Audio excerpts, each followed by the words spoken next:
Hey everybody. Don't know who all's here yet. Let's see.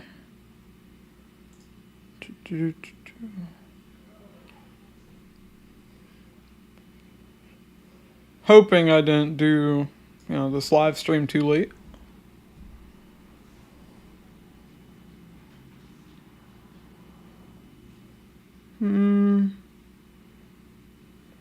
Guess I'm waiting for people to enter the chat. Okay.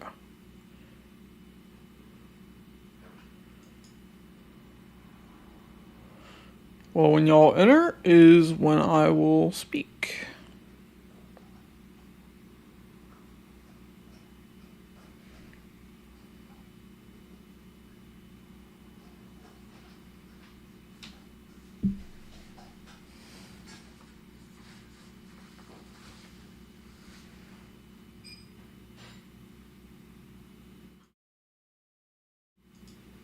Oh, hey Sonny.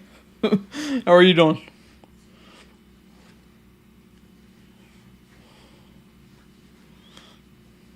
Just waiting on more people to enter the room before we really get things started.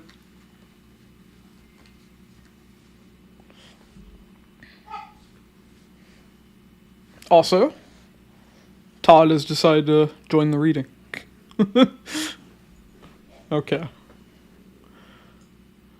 Oh. I'm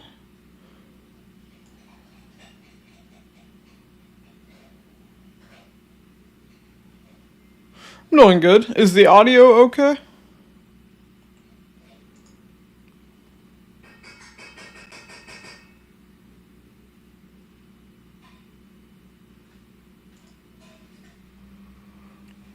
Just wanted to make sure, because for some reason it's saying like the bit rate's low and stuff. Just, yeah, he's great.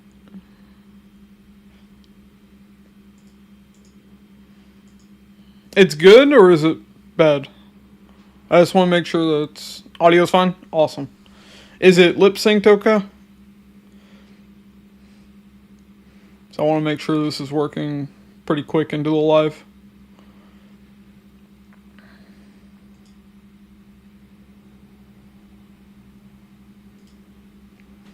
Okay. Why is it? Okay. Alright, so yeah, today we're going to be talking about divisional charts. Figure we'll go ahead and get into it here. Okay, awesome. Mercury retrograde's over. Alright. Great. Okay, so we're talking about divisional charts today, and I know I haven't discussed them on the channel yet, but we're going to be talking about them now, which ones are used for what reasons. So, let's start.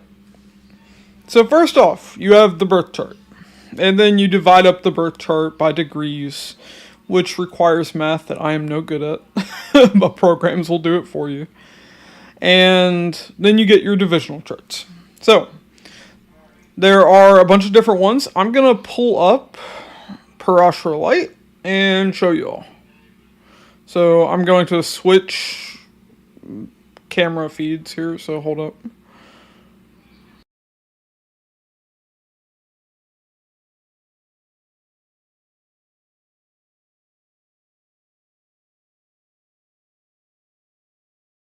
One second. Making sure.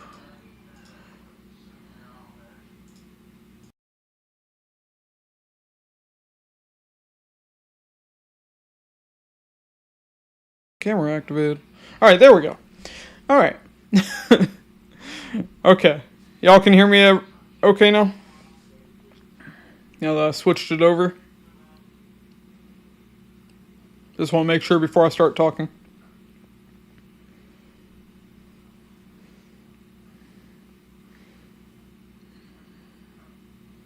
Everything alright with it?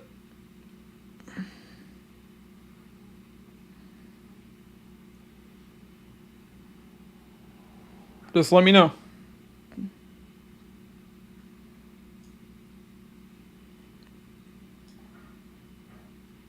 Okay, cool.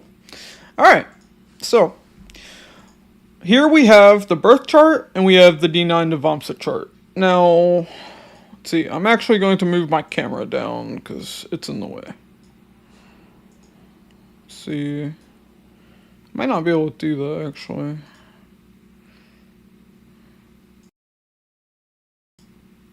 I don't know. Alright, we'll leave it there for now. Oh, hi Nicole. Alright, so on the right we have the D9 Navamsa chart. Now, you all know, the Navamsa chart is the divisional chart of marriage. But it is also your later life chart. So the birth chart will show your life up until your mid-30s, from birth to your mid-30s. Then the D9 Navamsa comes into play. Now, it just becomes more prevalent when you get into the later years of your life. But before that, it still has an effect. Oh, okay. Alright, yeah, I was wondering. Alright, I thought I was talking to myself for a second. Okay. Don't know why the chat's messing up. Must be a YouTube thing. Okay. But anyways, so yeah, that's how the D9 Navamsa chart works. Now, you use it just like a birth chart. You use dashas through it, you know, either planetary or sign-based. Although I would say Charadasha tends to be more relevant with the birth chart, but let's talk about the other divisional charts. Now this screen's going to look crazy, but here we go. Okay. Now the top right one's hidden, but the top right one is the D4 Chaturthamsa chart. Okay. Now, the reason I'm pulling up all of these is these are the divisional charts that I use the most often. Now, this is just a Prashna chart of the moment, from when the stream started. Okay. Now, you have the birth chart. You have the D9 Navamsa chart, which is tied to marriage. Then there's the D10 Dashamsa chart. Now, this chart is actually the chart of a person's career. Now, predicting career, you want to look at the birth chart and the Navamsa. But it says how a person's career will play out. As Todd knocks over my cards. Okay. But the D10 Dashamsa chart is also a person's karma. So you'll notice you can even use the D10 Dashamsa chart like a birth chart. Seeing how a person's karma plays out in their life. It's very significant. Like, I've been testing this, and so far it's been working on, you know, family members, people I know and stuff. But, you know, that's what we use the D10, the Shamsa chart for. Then you have the D4, the Chaturthamsa chart. Now this chart is tied to everything tied to the 4th house. Except for vehicles. Vehicles, you don't look at this chart. But this chart is home. This chart is mother. This chart is your comfort and happiness. So if you want to see how that plays out, if you want to see, you know, what's going on with your mother, this could be like a deep dive if you wanted to do that.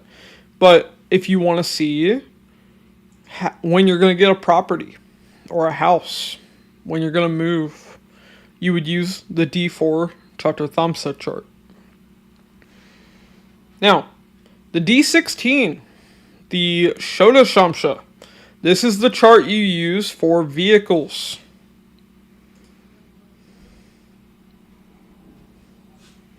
Hi, Vince. From South Asia? Where are you from in South Asia? So far, I've only been to Japan, which I don't know if is necessarily considered South Asia, but yeah. Okay. But yeah, D16 chart you'd use for predicting the kind of vehicle a person would have, when they would get a vehicle. So that's also one I use fairly often. Now, then we have the D24, the Chatur Vimshamsha chart. It's a mouthful. Okay, this is the chart of education. So seeing what a person would learn in this life, when they would be able to obtain an education, what obstacles there would be in education. Now, after that, we have the D20, the Vimshamsha chart. This is the chart of spirituality. If you want to do a deep dive into when a person will become spiritual, what obstacles they'll have in being spiritual, these kinds of things, you would use this chart. The D20, if you can't remember the name. Okay. And then the next up, we have D7, the Saptamsha. Now this is the divisional chart of children. It's the D7 because you divide up the 7th house. Basically is the fruit of relationships. Being able to have children, at least in the case of, straight relationships. Okay. But yeah, this chart, you can even see, will your kids like you? Now, that's not something I go around telling people, but my thoughts on karma, Velvet? Okay, so real quick, I can dive into that. So, with karma, first off, we do have past life karmas. That's why, we experience some degree of hardship in our lives. Now, the problem is, you don't know what negative karma you performed. An astrologer can guess, but really I consider it just an educated guess. I wouldn't say most astrologers are really able to know. Now, some astrologers can have a strong connection to the dead. I myself do. But, other astrologers can, be psychic, these kinds of things. So, some would know better than others. But, for the typical astrologer, I would say absolutely knowing a person's past life karma is very difficult. Outside of Ketu's placement. Ketu's placement and nakshatra in the birth chart, the D9 Navamsha chart, and in the D10 Dashamsha chart, because Ketu is the planet, the graha of past lives. There we go.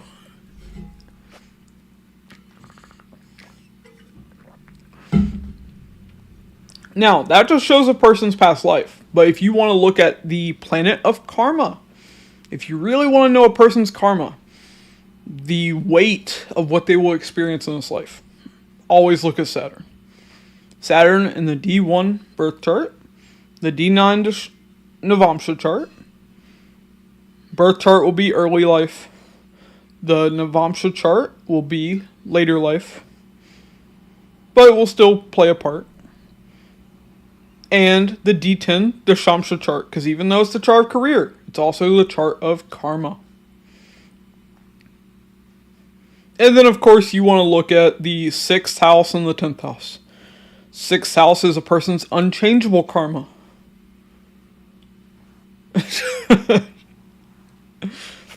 Me too, Sonny. But yeah, 6th house is unchangeable karma. It's karma that you don't have a say in. It's what you will have to experience. Which, yeah, 6th house can be fairly negative. But it's also the house of pets, so I can't help but have a soft spot for it.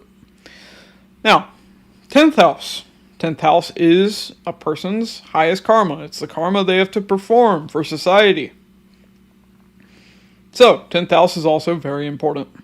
And you'd want to look at those lords, what houses they sit in, the nakshatras they sit in. Honestly, it can be a very deep dive. And then you'd also want to look at the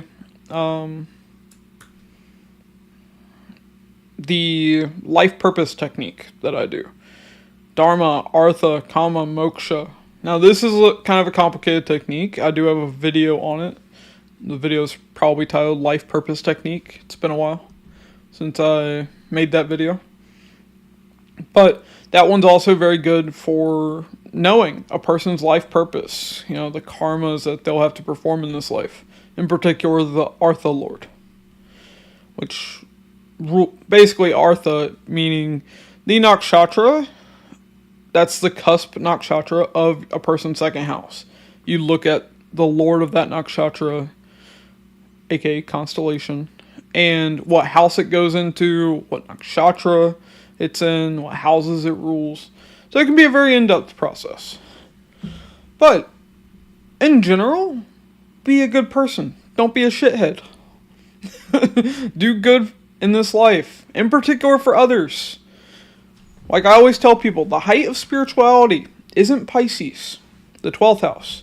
It's Aquarius, because Aquarius is 12th from the 12th. That's right, you tell them, Todd. 12th from the 12th, meaning Aquarius is the higher form of spirituality. Aquarius is all about serving society and the masses. You have to help others. Okay. I think that's enough about karma.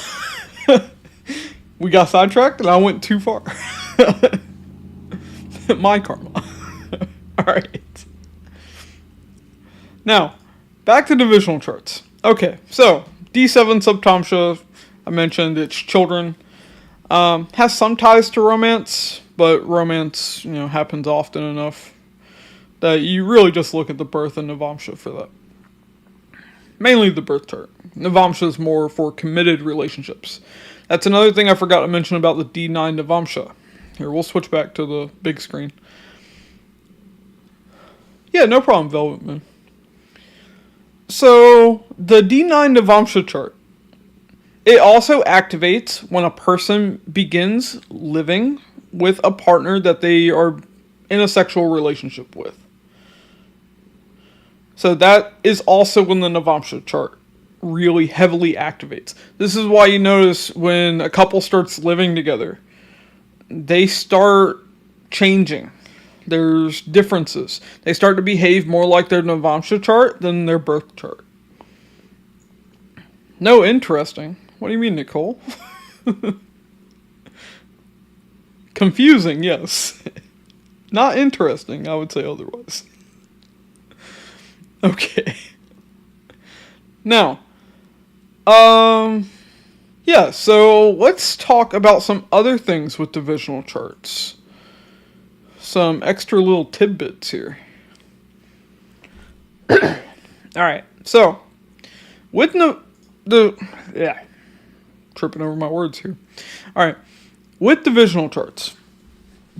First off, whenever a planet sits in the ascendant of a divisional chart, during that planet's dasha, you will see events with that chart become very prominent. Oh. Alright, Nicole. You're forgiven. Okay. I'm just joking around anyways. Alright. But yeah, so, as I was saying, when a... Hi, Levia, hon. I think I pronounced that right. I don't know. I'm just going to start calling you Gambit. Okay. But, when a planet is in the ascendant of a divisional chart, that planet becomes very important, tied to the themes of that chart. So let's say you have, I don't know, what dasha is this? Mars. Okay, Mars Vimshotri dasha. So let's say in the Navamsha, Mars was sitting in Libra, in the ascendant there. That shows that during that Mars dasha, that person could get married. Themes of committed relationships become very significant. Relationships in general. Oh, Philippines. Okay, Vince. Oh yeah, I'm on it. Alright. But yeah, so if Mars was in the ascendant, then during this person's Mars dasha, they could get married. They could move in with a partner. they could get engaged. These things become prevalent. Now, let's say this is the... Alright, let's say this is... Sorry, I saw your comment there, Gambit. Alright. So, let's say this is the D16 chart. The Shamsha, I believe. The divisional chart of vehicles. If a planet sits in the ascendant of that chart, then you know during that dasha, you could get a car. Or there could be some big event with a car. Now, that could be negative, or that could be positive. That's going to depend on your own individual birth chart. Safe to say, a lot of people have karma for car accidents. It's a very common thing. People suck at driving.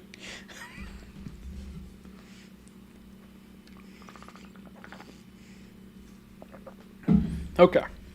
Hopefully my sipping isn't too loud. Okay. Now, that's one trick that you can use with these divisional charts. Now, what about sign-based dashas, though?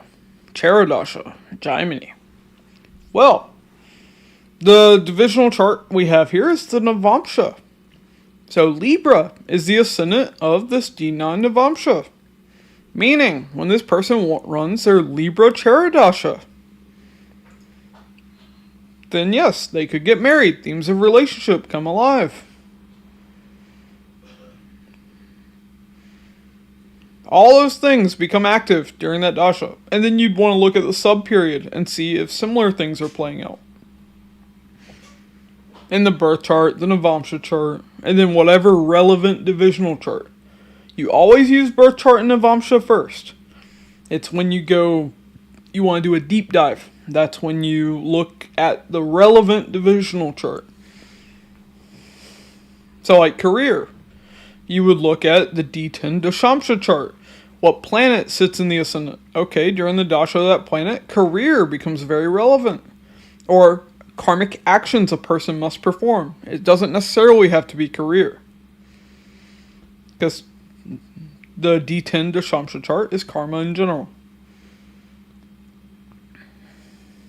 Also, once again, the sign of the ascendant becomes relevant if the Charadasha of that sign is running.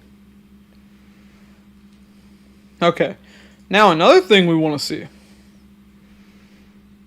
Okay, so let's see. So with this, we would want to look at transits. Okay, so yeah, we can use this divisional chart still. Alright, so this divisional chart, the Navamsha, has Rahu and Ketu in Cancer and Capricorn. So whenever Rahu and Ketu are in either of these signs transiting, that means the eclipses will take place in Cancer and Capricorn. At least as long as Sun and Moon are, close enough at the time of the eclipse. Now, basically, where the eclipse takes place impacts a divisional chart. Every divisional chart is impacted when an eclipse happens. This is why big things can happen during an eclipse. Eclipses can be very complicated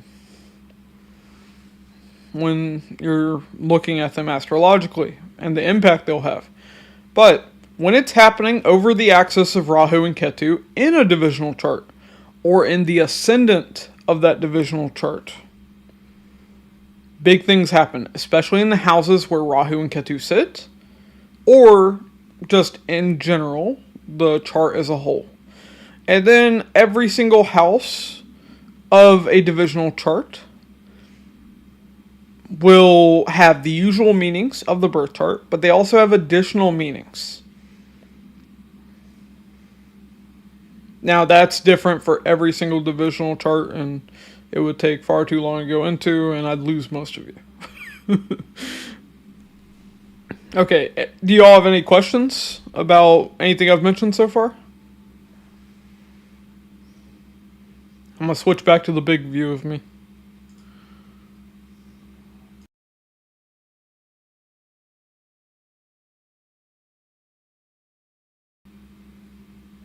Okay.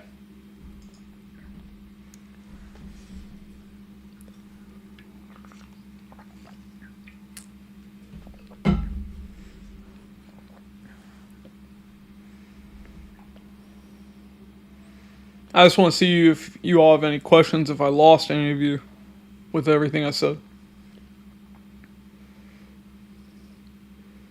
Because that was a lot, and I feel like I ran through it kind of quick.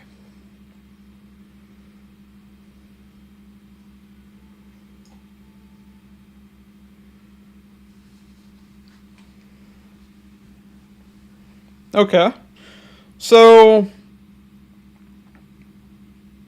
Pisces eclipse. Well, first off, here. Alright, Nicole asked, the Pisces eclipse we just had happened in my 7th house in Navamsha. Could this indicate marriage?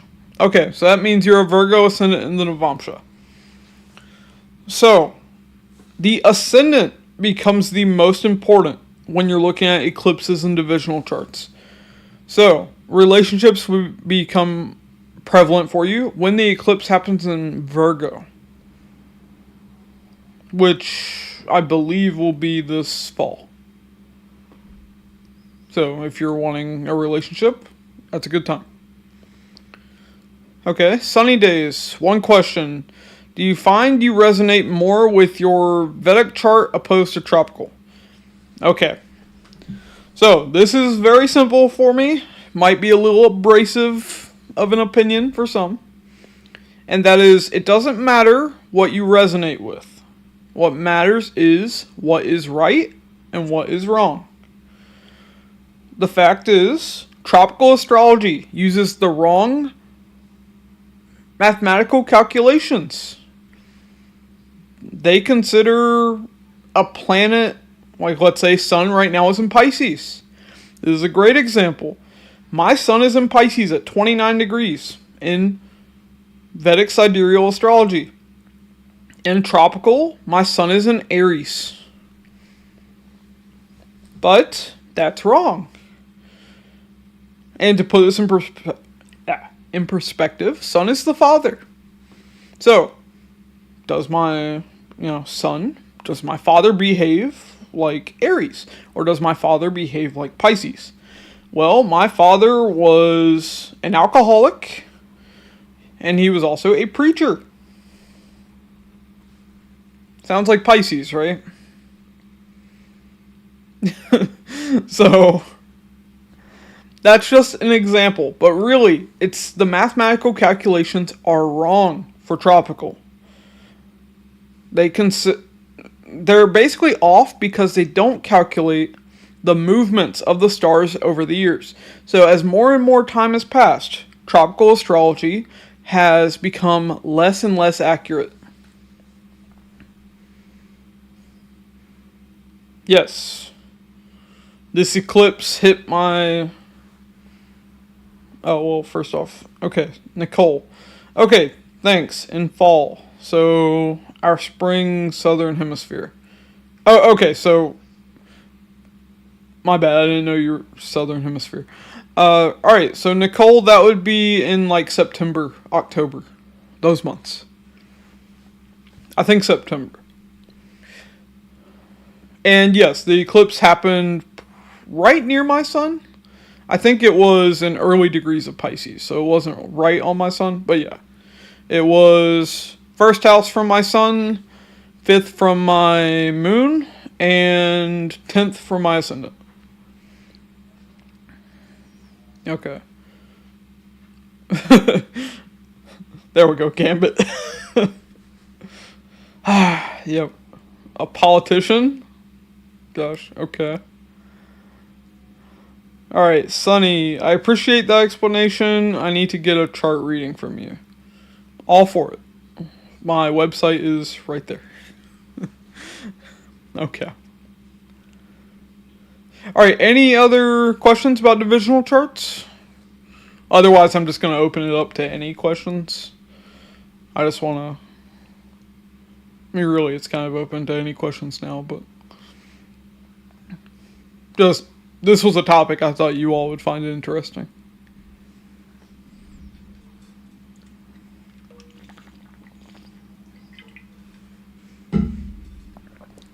I doubt any of y'all are wondering, but that's a big thermos of coffee.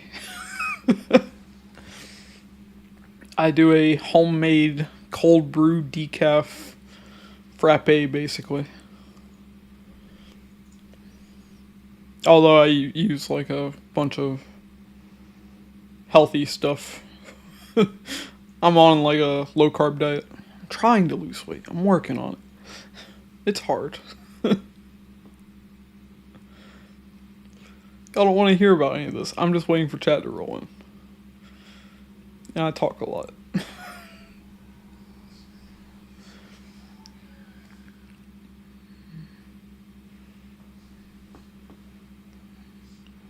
Todd is chilling. For those that did not see, Todd, the wise guru, has blessed y'all. Sorry, Todd, I'm an ass. Okay, Sonny, I love this topic. I've always had a love for astrology and getting more curious about learning how to read charts. Nicole, what do you mean by also T?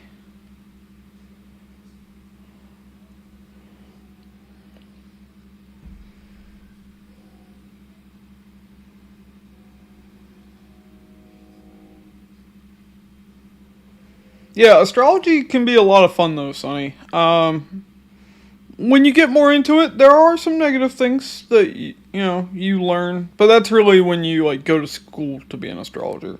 Hopefully, nobody's teaching that to just random people on YouTube. Surely hope not. It's like I do occasionally mention negative stuff, but I always make sure that I'm warning you all before I mention anything like that. Like nakshatras in particular, like I have to warn y'all because nakshatras do have negative things to them. After all, astrology is a reflection of real life. Okay. Nicole, also I had Saturn in Revati with the eclipse, plus Ketu is in Uttar Bhadrapada. Okay. Yeah, I believe the eclipse happened in... I don't remember. Was it in Purva Bhadrapada? I think it was early in Pisces by degrees. I could be wrong. Yeah, because Sun just transited in. I think it would have been in Purva Bhadrapada. Maybe early Uttar Bhadrapada. Oh, gotcha. Oh, so it was your Rahu Ketu return?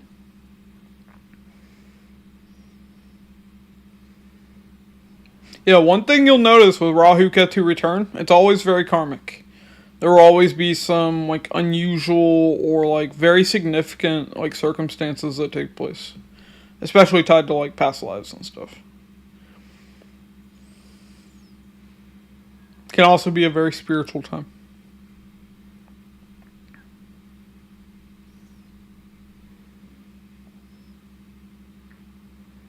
So, does anybody have any questions?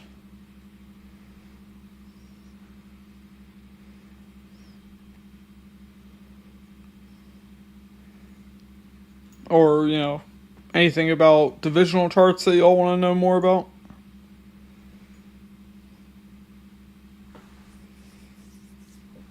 I was scratching Todd and then I had an itch.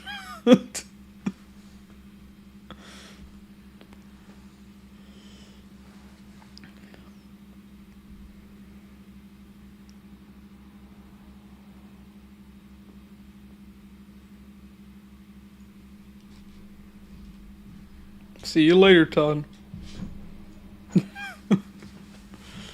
Okay, Todd's done with all of us.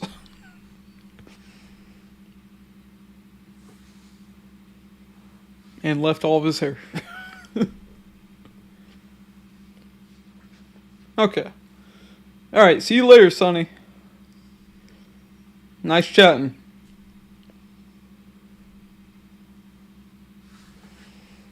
Okay. But yeah, Velvet Moon, I want to say something, but it will take me some time to write it. Take your time, Velvet. Also, of course, y'all already probably know this, because I mentioned my son's in Pisces. Tomorrow is my birthday. I'm old. Yeah. I don't know, guesses for my age in chat. I'm curious what you all think.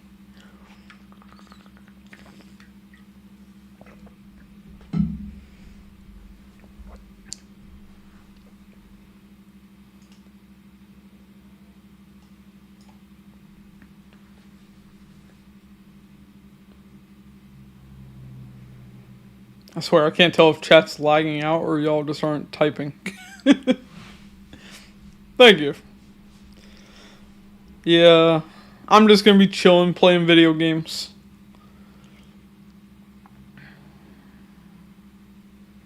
Thanks. I appreciate it. 30? Okay, well, I did say I'm old. That's a fair guess.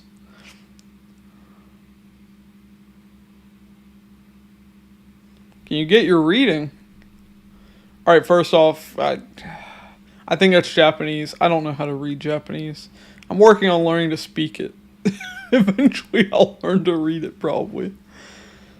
Katakana, kanji, hiragana, they're all so hard. Why are there 3 different written forms in Japanese? There's probably more than that. Alright, Velvet Moon though. I'm from Mexico. I don't mean to be grim, but I don't know if you've seen the news from here. I know there is a lot going on in the world. I haven't seen anything specifically about Mexico, but yeah, things are rough right now. Yes, Todd. They are. Okay. But the answer is I'm 35. Well, tomorrow.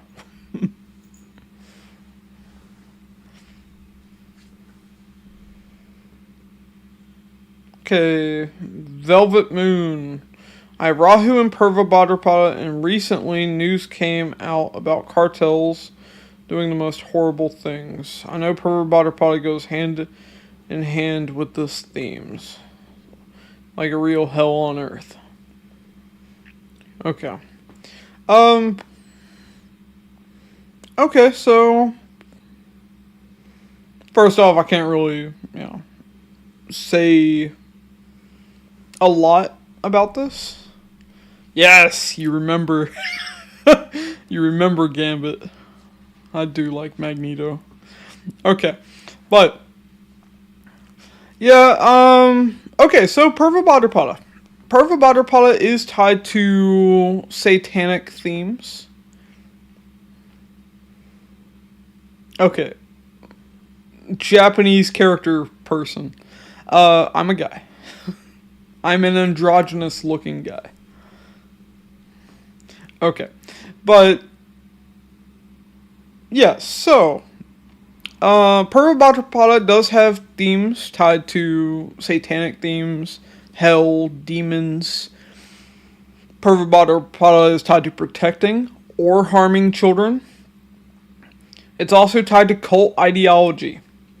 Now, I wouldn't say it's necessarily tied to cartels. As a matter of fact, Uttar Bhadrapada is more tied to cartels. Uttar Bhadrapada and Satyabisha, these are both tied to criminals. Now, Satyabisha is also astrology. So, like me, I have my Venus in Satyabisha. Also, Uttar Bhadrapada is tied to hidden people. That's why it's tied to criminals, but it's also tied to very spiritual people. Okay. Now, Delanka94. Hey, can you discuss about your opinion about Bhava Chalit chart? Or you only use Rashi chart for readings? Thanks. Okay. So, I don't use the Bhava Chalit chart. I've never found any need to. I use the birth chart and a lot of divisional charts. Now, birth chart and D9 Devamsha, I use in pretty much every reading. Well, I use them in every reading. There we go. And then whatever relevant divisional chart. So, like if it's career, I'd use the D10 Dashamsha chart, and so on and so forth. Okay. And then, of course, I look at your dashas. I use planetary and sign-based dashas, both Parashari systems, Jaimini systems, and I use Nandi Nadi. I'm kind of a catch-all generalist astrologer. I use every tool in the toolbox, except for the Chala chart. Some tools I haven't learned. I briefly heard about the Chala chart, but I never really dived into it. Okay. Velvet Moon, they do satanic things. Mexico is so tied to death and sacrifices. And it is Santa Muerte, all that. Yeah, I mean, Purva Bhadrapada is also the nakshatra of sacrifice. And like I said, cults. So yeah, Purva Bhadrapada might be tied to that. That doesn't necessarily mean, you would be a victim to something like that, though. You said it's your Rahu. Now, Rahu is tied to desire. That could show a strong desire to protect children. Also, Purva Bhadrapada can be tied to, like, spiritual ascension and stuff, too. Not, like, nakshatras have bad and good, just like real life. Okay, Japanese characters. How much does a 2 to 3 minute difference matter in Vedic astrology? Well, in your birth chart, it's not going to matter at all most of the time. Like, it probably wouldn't even change your ascendant nakshatra, aka constellation. But it will affect the, like, higher divisional charts. Like, in particular, the D60 chart. The Shashtiyamsha, I believe it's called. Yeah. Delanka94, thanks for the clarification. No problem.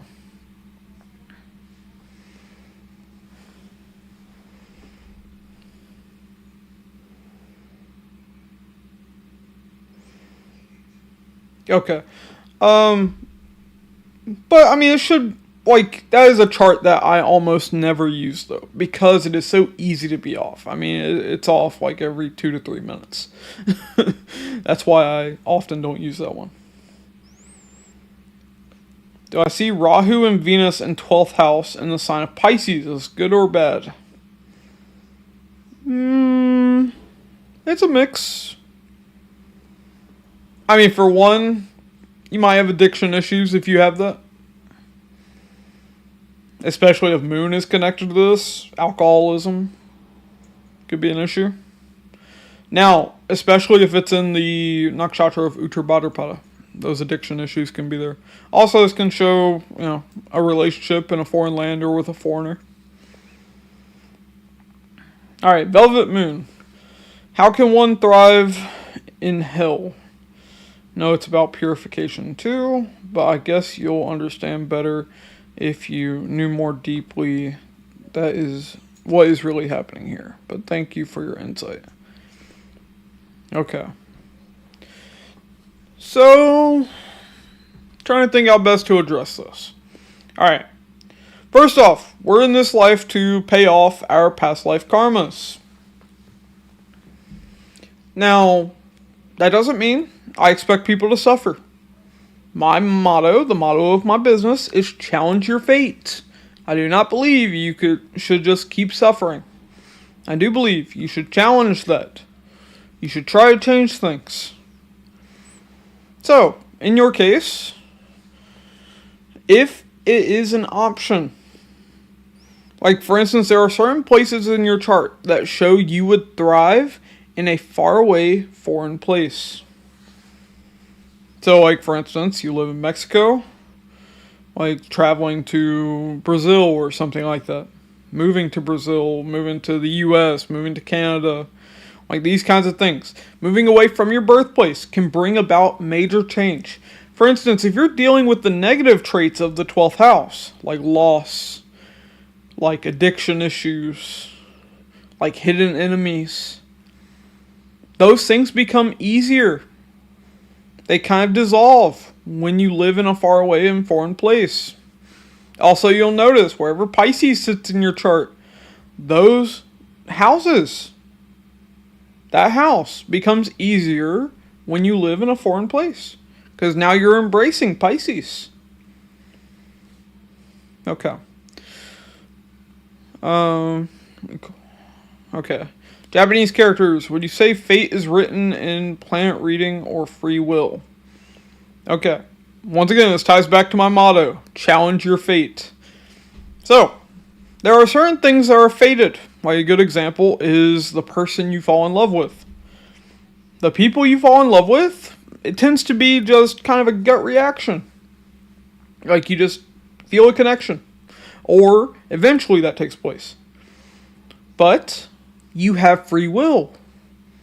Like, you can be attracted to someone and just go about your day. Like, it could be your fate to deal with negative circumstances. Like, say, have shitty parents. Doesn't mean you have to grow up to be a terrible person. Use your free will. You can choose to be different.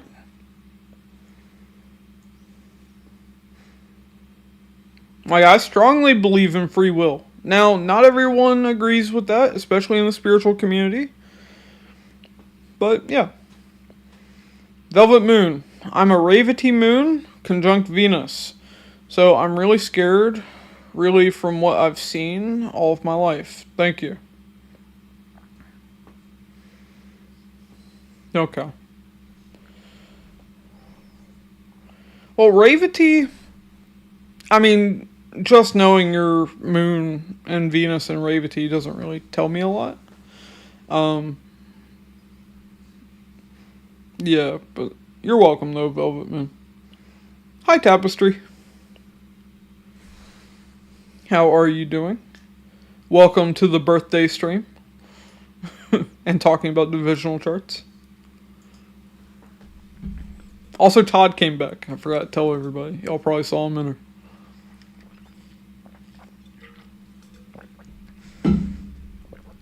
Okay, any other questions that y'all have? You let me know. If you want to know more about divisional charts, I can go into them more. You can even talk about other subjects. I don't mind.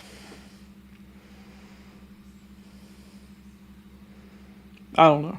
Tomorrow I'm basically just going to be playing my video games, though. Maybe continuing my Dexter rewatch.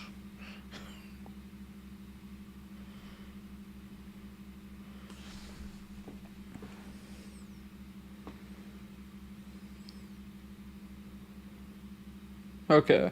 Ven's RMP in the Vamsha chart, Sun, Mercury, Moon in the 12th house, in Libra. What can you read in this? Let's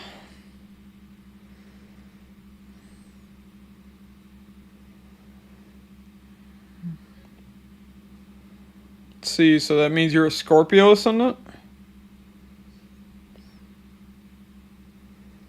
It's more of a personal question, Vince.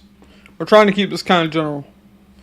If you would like to pay for a personal question later, I'll probably be doing that later in the stream. Okay, Japanese characters. I had challenged a uncle who read my hands once. He said a close friend will betray me after a few years. I thought, no way. And the betrayal was so hurtful, it gave me PTSD. Yeah. I mean, karma can be difficult. You know, I have, dealt with those karmic friendships. I mean, my Mercury is in Bharani. Bharani is the nakshatra of death and endings. So, that shows, Mercury is friends. Friendships would end suddenly. So I've dealt with friendships that had to come to an end. Also, my moon is in Anurata, nakshatra of friendship, which shows karmic friendships. Either the best of friends or the very worst of friends. Some friends even being as close as family. Okay, Gambit. I love that you said that many gurus, some on YouTube say that astrology is not meant to circumvent an outcome, but to accept one's fate. I think that's crap. I agree, Gambit. Magneto and Gambit in agreement for once. Yeah, no, I don't believe in just, eating shit. To hell with it. I know, I'm a lot more crass than other astrologers and spiritualists. I'm sorry, I have a lot of malefics affecting my second house of speech. Okay. Tapestry, I almost missed this. Well, I'm glad you're here now. Gambit, I meant an outcome. Oh, gotcha. Gotcha, Gambit. Yeah, no, I'm not going to tell someone that, you're going to experience this terrible situation to not do anything about it. Like, for instance, usually I won't go into this unless a person specifically asks, and even then I might not, want to delve into that. But like if I see a person's going to be in a car accident and they want to know if they're going to be in a car accident, I'll be like, yeah, I do see a possible car accident, but wear a seatbelt, make sure you're fully insured, all this is when it's likely to happen, just be careful. Maybe don't even choose to drive anywhere during that time. Like, I don't want anybody to be in a car accident. But there are some things you can't prevent. There we go. Like death. Death is fated. There's nothing you're going to be able to do about that. And trying to change that isn't something worth doing. It's just going to be pointless, basically. At that point, you're trying to play God. Okay. Japanese characters. What do you do other than astrology? Work-wise, I kind of just do a bunch of side jobs. Just whenever, I need money. But if we're talking about, like, spiritual work, I also do tarot. If you're talking about what I enjoy doing, I'm a gamer. RPGs, whether fantasy or sci-fi. Fighting games. Like, I'm really into Street Fighter 6. League of Legends. I'm very competitive. Some shooters. Haven't played a lot lately, though. Also, I like a lot of shows, anime, movies. In fact, my favorite anime is on my shirt right now. There we go. Banana Fish. Okay. Gambit, can you predict the day a person would die? And if so, would you tell them through an astrology reading? Okay, Gambit. So, in some cases, I have seen when a person would die. Like, I can go ahead and tell you. I know when my own mother's going to die. Am I going to tell someone that? Like, in a reading. Am I even going to tell my own mother that? No. Like, once you start learning astrology, there are things you learn that you cannot tell other people. There's no point in telling someone that. I mean, there's an off chance they might change the way that they're living. They might do other things, be a better person. But if they're not doing that stuff before that, then they're just trying to, bribe their way into heaven, basically. Like, no, let them live their life. I don't want people living in fear either. I mean, that's the biggest reason. So no, I would never tell anyone when they're going to die or when a family member is going to die. Not happening. Or a loved one in general. Alright. Delanka94. In divisional charts, do you still consider Parivartana yogas and other yogas, conjunctions, and aspects? For example, in D9 chart, I have Jupiter in Capricorn, 8th house, and Saturn in Pisces in 10th. Yes, exchange yogas are always used. Doesn't matter what chart it takes place in. Now, some yogas aren't relevant in a divisional chart. Like, for instance, let's say you have a yoga to be spiritual, but it's in the D16 chart. D16 chart's the divisional chart of cars. Cars, and back in the day, probably horses. Maybe elephants. No. A yoga of being spiritual isn't going to matter in that divisional chart. I mean, maybe you travel, use your car for spiritual reasons. But for the most part, no, that doesn't matter. Tapestry, tend to Todd and Bosco. Look, I am tending to Todd. Here, Tapestry. There. Todd, our guru, he looks like a wise, vaguely Asian sage or something. Not to be racist. That sounded really racist. I didn't mean it racist. He just looks like an old, wise guru. Alright, anyways. I'm gonna get canceled.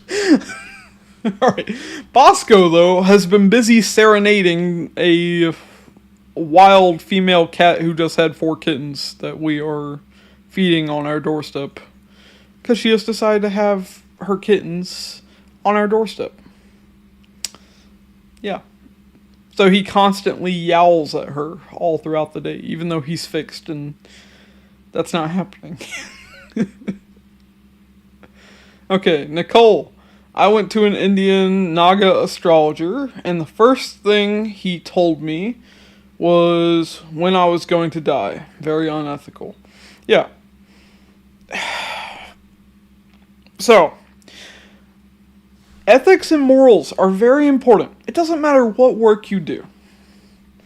And unfortunately, there are a lot of people that don't care, that aren't considerate, that don't think about these things. And unfortunately, one of the things with astrology, there's, the nakshatra of Satyabhisha. Satyabhisha, yeah, it's the nakshatra of astrologers, of secrets, but it's also a nakshatra tied to deception. So unfortunately, there's a lot of scam artist astrologers. It's just a fact. The nakshatra themes play out. It's the universe's hidden script. Carolyn, he's not allowed a girlfriend. He is fixed, and he is an indoor cat. Okay, I skipped ahead. Japanese characters. I have so many yoga combinations, good and bad. How do I filter the ones that will work? Okay, very simple. Look at the dasha you're running. The planetary and sign-based time periods. The dashas that are tied to those planets, that those planets are involved in, those will be the ones that activate. Pretty simple. Okay. Nicole, it was good old age, but not giving any weight to it anyways. Don't, Nicole. Live your life. Poor little guy. Hey, he gets treated great with all the love and care in the world. Just not that kind of love.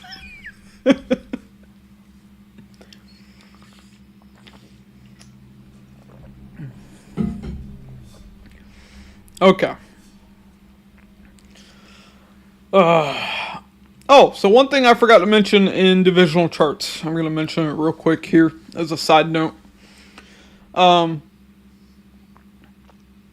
So, with Rahu and Ketu in divisional charts, you all may have noticed that in the higher divisional charts, Rahu and Ketu are always conjunct. That's not the case. Rahu and Ketu are never conjunct. They are a severed head and body. So, what you do, very simple. Ketu is, the ass end. So, you bounce Ketu to the opposite house. Very simple. That's just one thing I forgot to mention, which is important. Otherwise, it's very confusing looking at higher divisional charts and seeing Rahu and Ketu conjunct. Felt the need to mention that for those that did not know.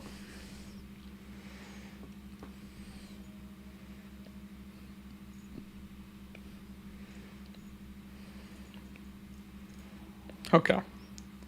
Alright, so at this point, I'll still be answering questions, but we'll also, allow super chats. Okay. But yeah, hopefully y'all are enjoying this stream. Thankfully, there's no major technical issues. Mercury retrograde's over. I'm a Punarvasu Ascendant. I had to fail the first time, okay? I couldn't help it. That's my fate. I tried to challenge it, I swear.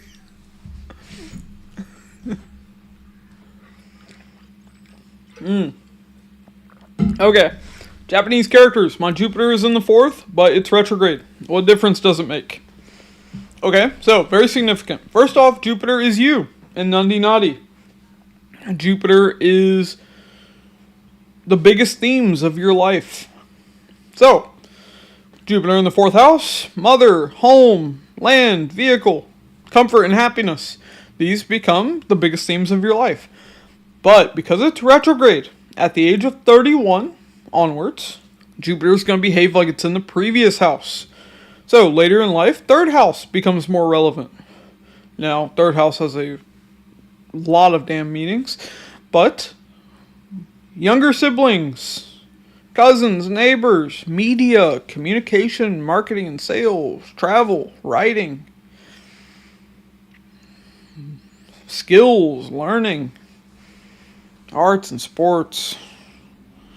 So those themes become more relevant as you get older. And you'd kind of combine those meanings with, wherever Jupiter is placed in the Navamsha. And the Dashamsha, if you wanted to go that deep into it. And of course, you'd have to take house lordship into account. The Nakshatra. Like, I don't know if any of y'all have read it, but the Golden Compass, I'm not even going to say the name of that trilogy. The name of the trilogy is dumb. But the Golden Compass series. Anyways, I've always kind of viewed astrology as like Lyra looking at the hidden meanings of the alethiometer. I'm a big fan of that series. Do I do rectification also? It's very simple. What I do for rectification. Now, unless you know like the exact time frame, what I do is I look at the chart of the moment when a person asks, and I use that as the ascendant. This is an occult science. So, one thing you will see is, like at the time I do a reading, I pull up the chart of the moment, aka the Prashna chart. That will tell me what ascendant I should use. I take the ascendant degrees and, the ascendant nakshatra, aka constellation, and I use that as the ascendant. And of course, you also want to read the chart from the moon, which hopefully, your birth time's not so off that you don't know, what sign your moon's in. But even just reading the chart from the moon is something you can do. But that's what I do for rectification, which is why I don't charge for rectification. I think charging for rectification is dumb. Now, don't get me wrong. I understand, people want to be completely accurate. And I do agree with that. But at a certain point, if it's taking 2 to 3 hours to rectify a chart, when I can do the same thing in what takes 5 seconds, I want to go with the 5-second method. Both will still give accurate results. I've tested this and it works great. Okay. Nicole, what about my Saturn retrograde in Pisces in the 12th house? Okay, so Nicole, with that, you're going to look at it from Saturn's in Pisces up until the age of 31. So your karma, your career is tied to Pisces in the 12th house. Now, 31 onwards, it'll behave like it's in the 11th house in Aquarius. So, later in life, your Saturn becomes stronger, yada yada. Okay. Japanese characters. My nakshatras are changing because of 2 to 3 minute difference. That is why I asked. Well, at that point, it's pretty easy to rectify. I would just ask, what major themes you've experienced in your life. Because the ascendant nakshatra will show what major themes have been relevant. Like, some nakshatras, it can get very specific. Like, Punarvasu, great example. From the age of 19 through the age of 33. A Punarvasu ascendant will deal with some form of exile, whether self-imposed or otherwise, some form of imprisonment, or feeling trapped to something. Well, you can get very specific with things that would take place in a person's life. As a matter of fact, I remember, what was that book? Yes, Todd. There's our Punarvasu omen. Cats. Thank you, Todd. What was I saying? Oh, Count of Monte Cristo. Okay, so in Count of Monte Cristo, there's a line that the main character says, I went to prison a man of 19, or a boy of 19. I left a man of 33. So you get the exact years, that 14-year exile or imprisonment. Now, it's not always literal, but in that book it was. Okay. So yes, definitely could figure out very important things. I would just ask you questions at that point within the reading. I mean, I was mentioning Punarvasu, Carolyn. Alright. Nicole. Okay, great. Thanks. Saturn is also in Aquarius and Navamsha. Yeah, there you go.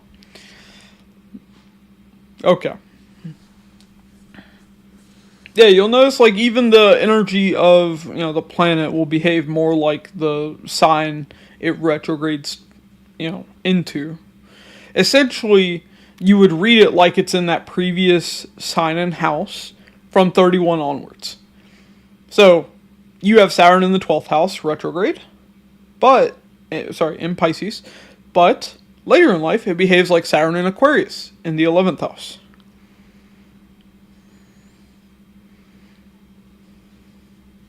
So, very important. Okay.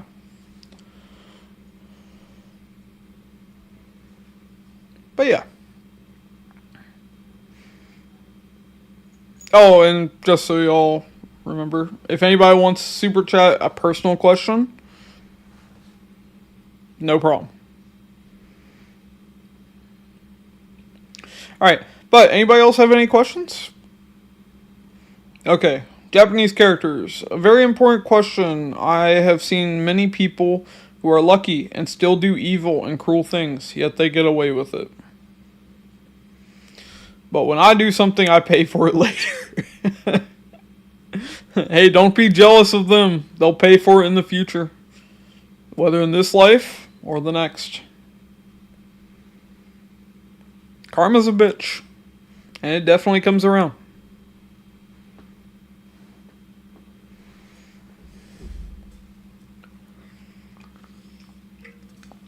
Trust me, I've seen plenty of absolutely terrible things in this life.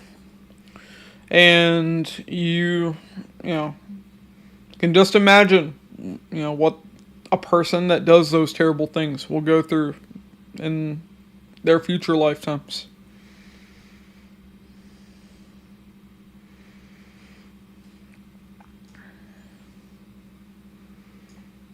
A person's actions are very important.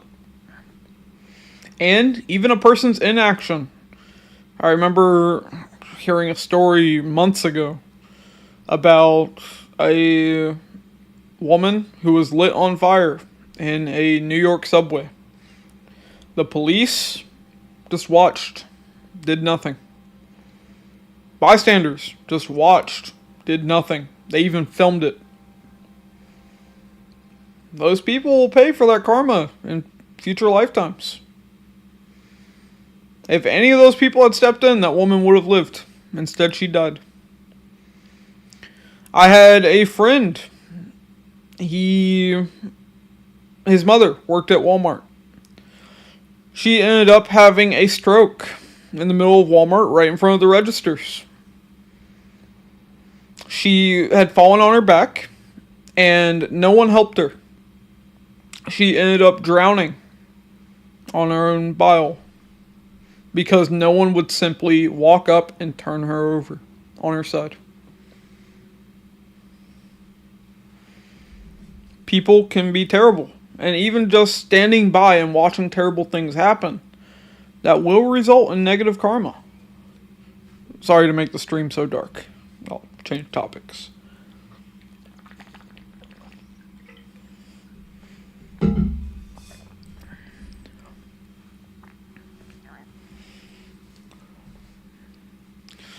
Yeah.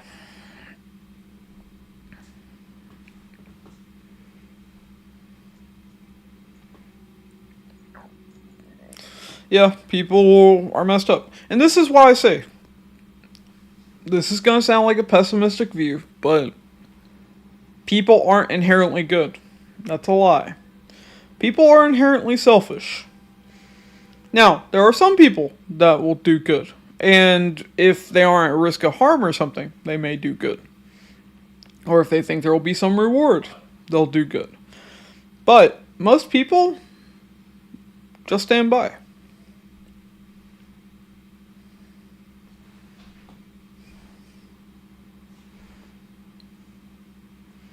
Okay, Japanese characters. What kind of payment, punishment will they get in the next life? Will they be born human again or animals? When you know, we'll both know. Hopefully. I have no idea. I don't pretend to know. Vince. Okay, what can I say about Rahu, Venus, Mahasha, and Tarsha? Rahu 12th house and Venus 10th house, Cancer ascendant. Okay. Now, you didn't give me their nakshatras, but I guess we don't have to go that deep. Okay, so Rahu 12th, Venus 11th. Or, sorry, 10th. Alright, so first off, you gotta look at their placements in the original chart. So you're a Cancer ascendant. Now, Rahu, just by itself, doesn't really tell me much. Now, it's in your 12th house in Gemini.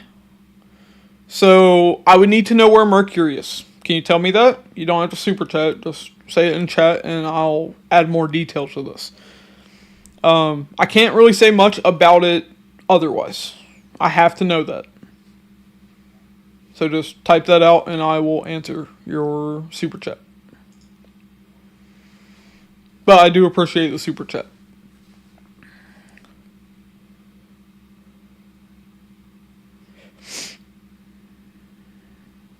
Okay, anybody else have any other questions while we wait on Vince?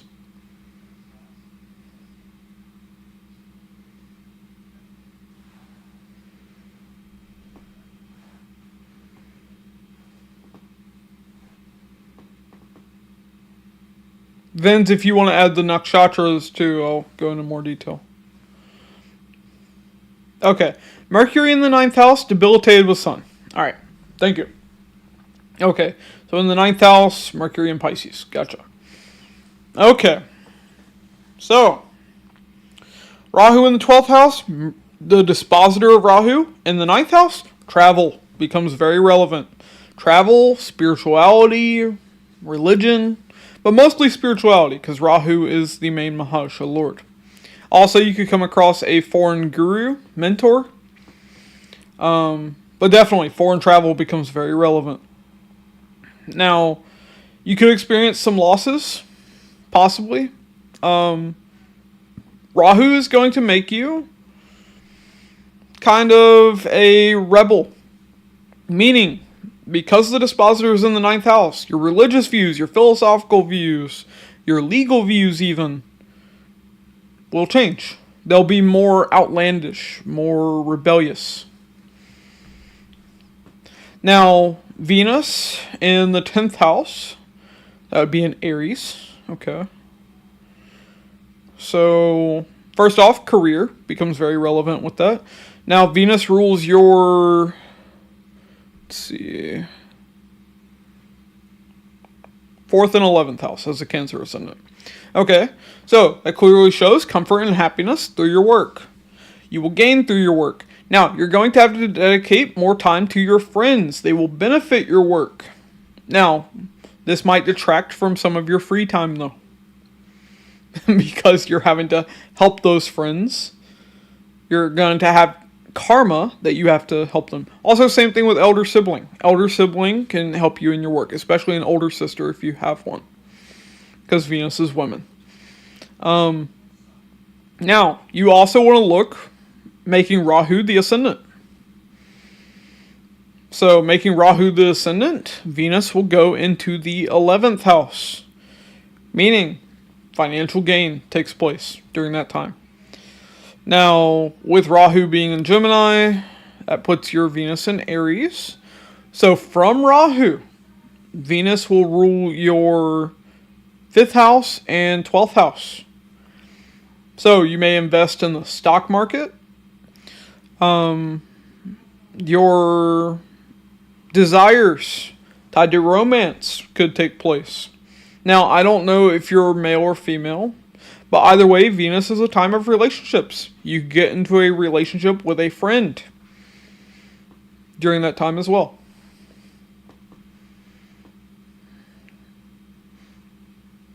But yeah. Alright. Anybody else have questions? They don't have to be super chats. Hopefully that was helpful though, Vince.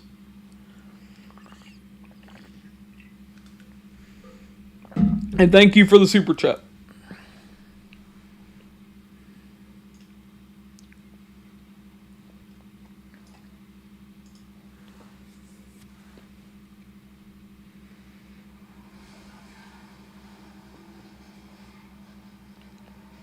Okay, Japanese characters. What if they don't get punished?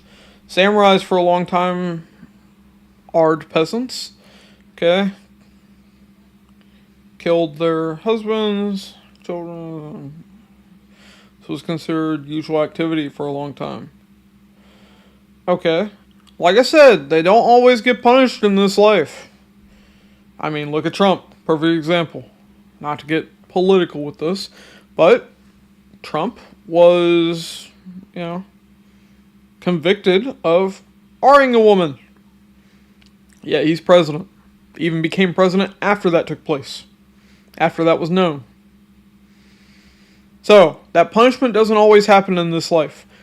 It would either happen in the afterlife or their next reincarnation. But we, as mortals, don't get to decide that. Outside of a courtroom. Okay. Vince, it all resonates. Thank you very much. Great advice. Not married yet. Alright, great. Well, I'm glad it was accurate, Vince.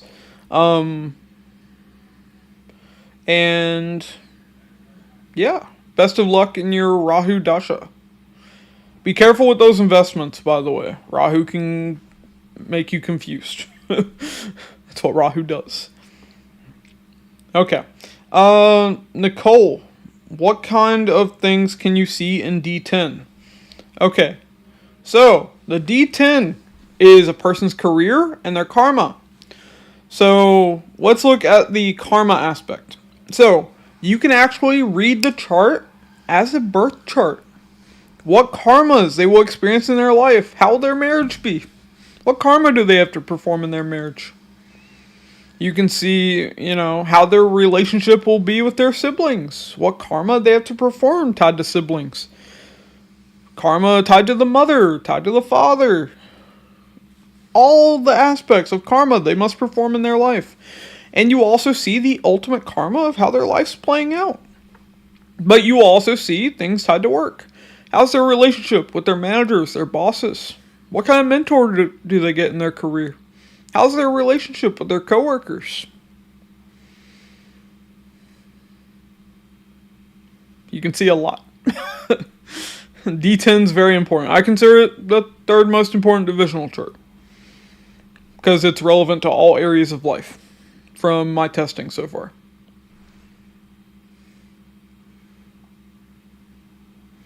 Okay.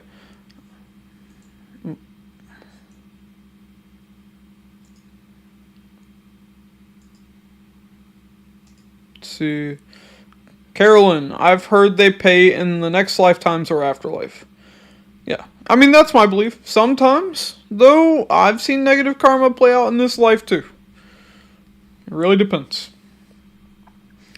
Japanese characters. What happens if the person committing evil thinks he is not doing something evil? Doesn't matter if a person's ignorant. If they're still committing evil acts, they will pay for that. Ignorance is not an excuse. A person can seek out knowledge. But it is also why it's a blessing to receive a mentor in life. Like a person born with parents that don't teach them right often won't perform righteous deeds. But then you have to get into the rabbit hole of, okay, you have karma to be raised by terrible parents who are barely raising you and teaching you right. So now because of that karma, that's going to lead you to utilizing your free will to perform negative karma and terrible actions that are just going to lead to you having to suffer more in future lifetimes and invoke more negative karma.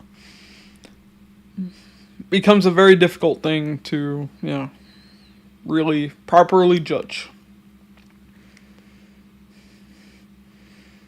So what we have to do as spiritualists, which I assume most of you are spiritual, at least to some degree, I mean, you're coming to me, is we have to do better.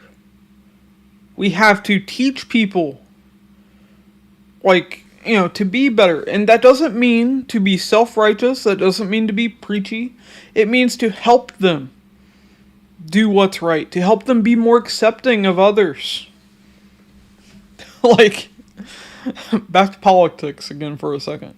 I always say being leftist is just being right 50 years early. Because being leftist, what it's really about is wanting everybody to be raised up. Wanting everybody to be able to eat, not starve to death.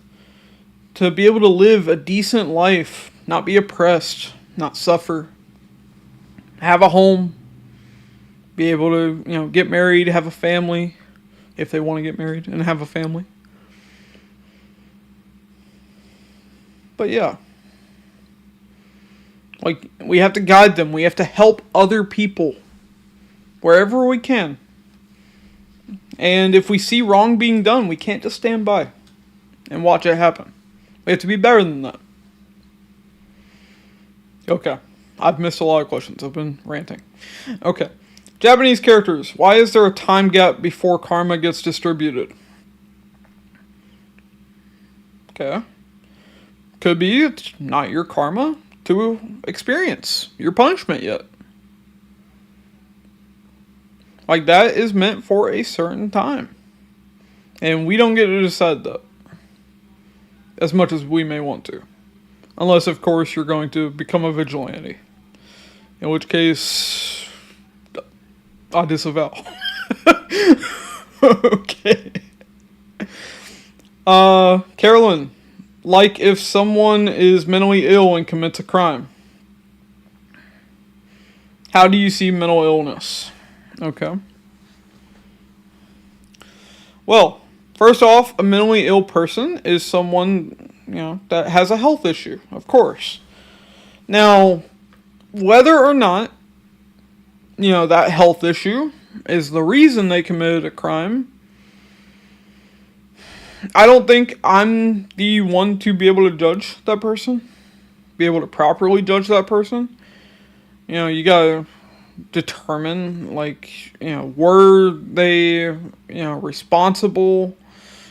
Or, is it their karma to be mentally ill? And is it their, karma that they have to do something negative? Maybe it's something where their karma is that they have to suffer with a mental disability. And then their job is to perform karmic justice on someone else. Now, I'm not saying that's right. I'm not saying that's how it should be. I'm just saying, that's kind of how these things play out. Unchangeable karma. This is why I say 6th house is tied to unchangeable karma. 6th house is health issues. Usually, you don't always have a say in what health issues you have. Sometimes you just end up with poor health. That's unchangeable karma in a lot of cases. Okay. Nicole. I do think if someone doesn't know any better, it does lessen the bad karma. E.g., the Naga astrologer who gave me that reading came from a lineage of astrologers who thought that was perfectly okay. So, what I say about that is being willfully ignorant shouldn't be an excuse. I hold people to higher standards, though. I'm an asshole like that. And I have a tendency to be judgmental. My Mercury's in Bharani, nakshatra of justice and judgment, so my communication has a tendency to be judgmental. Sorry. Okay.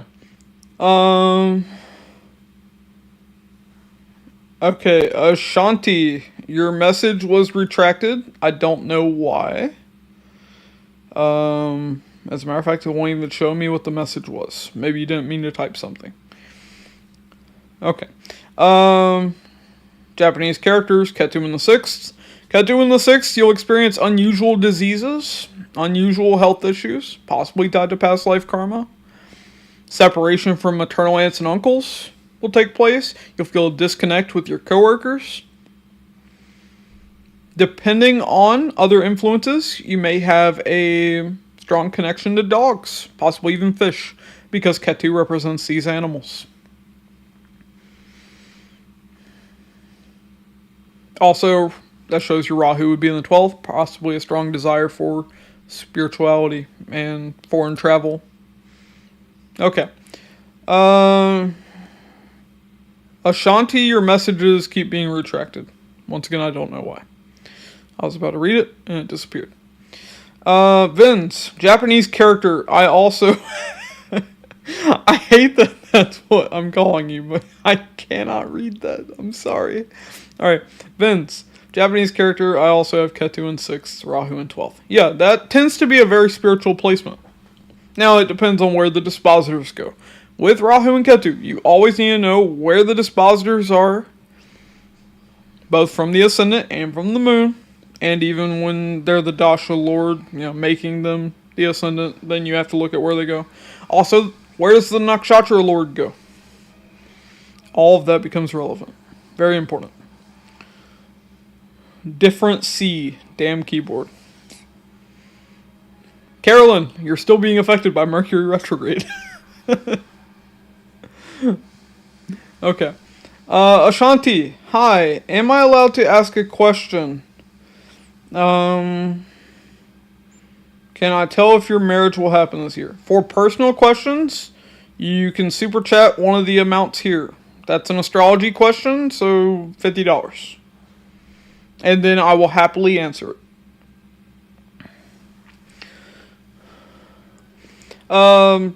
Nicole, another Ketu in 6 here. All the Ketu in 6 people in the chat. Okay.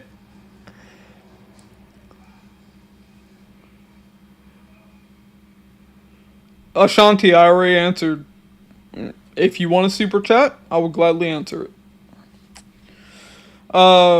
Nicole, dispositor of sign or nakshatra? Both. Both are incredibly important.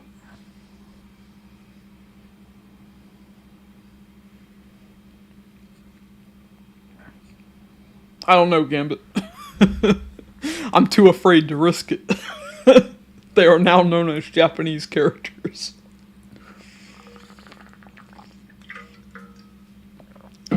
I should just name them some random anime character. They're now Sasuke. I don't know why that's what came to my head. It's alright.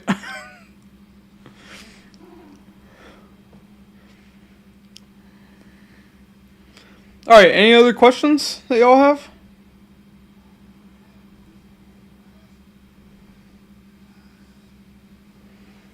Okay, so, Japanese characters, aka Sasuke. Oh, so it actually is Piston? Okay. We will now call you Piston then. Alright. Does facial looks, beauty, depend, I'm assuming, on birth time or genes? Okay. So, a person's looks. Now, first house is your body in general. Second house is your face. And yes, birth time affects how a person looks. Now, genes. What about genes? Well, your birth chart shows what genes you'd have. It shows, what placements are showing what. They're all connected. This is an occult science. Astrology is a reflection of this life, just being represented in the stars and planets. They're being shown. It's basically a mirror. So, both show the same thing. They will never be out of sync. At least not in my experience. So, like, second house, you have a bunch of benefics. You might be attractive looking.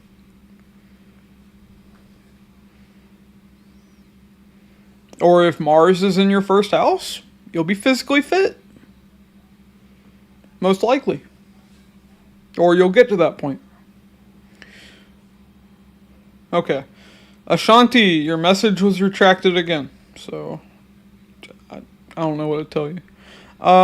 Carolyn, Japanese character, is your name Purunjaru? Purunjaru. Okay. I don't know what that actually means. Is that the pronunciation of piston? I don't know. I need to learn more Japanese. I want to travel to Japan again so soon. The sooner the better. Get me out of the US. Things are crazy here right now. Alright. Yes. Okay. Carolyn, nice. Gambit. Oh, it means intelligence. Cool. So, Purunjaru. Wow. That's pretty close to Punarvasu. I don't know what. That's the connection I made there. I wonder if you have Punarvasu in your chart, Purunjaru. Hold up. No, you didn't go into your placements or anything. Okay. I don't know, maybe you do have Punarvasu in your chart for me to mention that.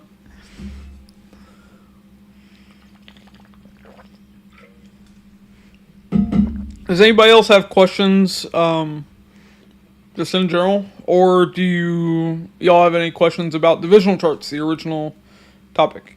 Pranjal. I have no idea if I'm pronouncing that right, I'm sorry. I'm an ignorant gaijin.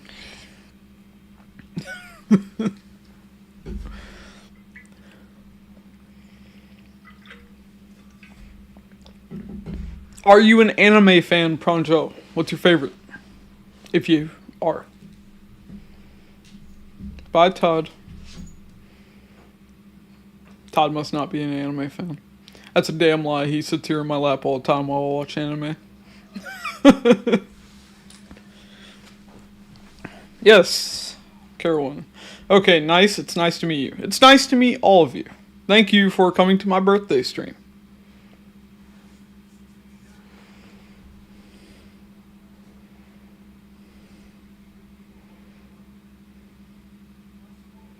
Ooh, a silent voice. I've seen that.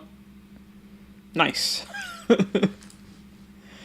Okay, so my favorite anime movie has to be Princess Mononoke. I'm wolf obsessed. I blame my Jupiter and Ardra. Like, oh gosh. I kind of want to show y'all. Hold up. Alright, I'm going to show y'all my Princess Mononoke poster. It hasn't been on the channel in a while.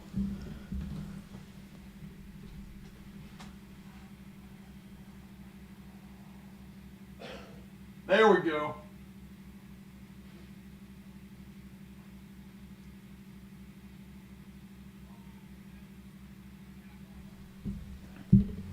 Thank you. I appreciate that.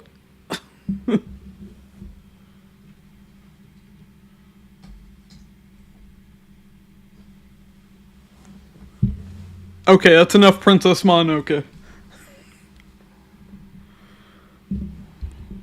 Messed up the mic. Hopefully the noise wasn't too bad when I moved it.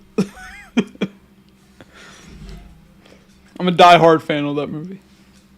But the silent voice was pretty good too.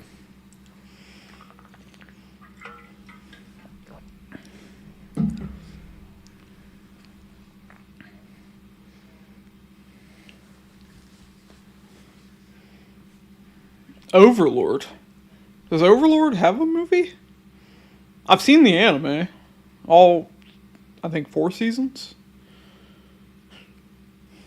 Eins Ulgon. It's been a while since I've watched it, but yeah. Wow, Carolyn. My Neighbor Totoro and Kiki's Delivery Service. Okay, I'm a big Ghibli fan. I've never watched My Neighbor Totoro because I know it's very kiddie. Hello again, Todd. He's staying off camera this time. Okay, but Kiki's Delivery Service is amazing. I love that movie. I don't know why. I'm usually not into slice of life movies and shows, but Kiki's Delivery Service was awesome. Maybe it's because I love business.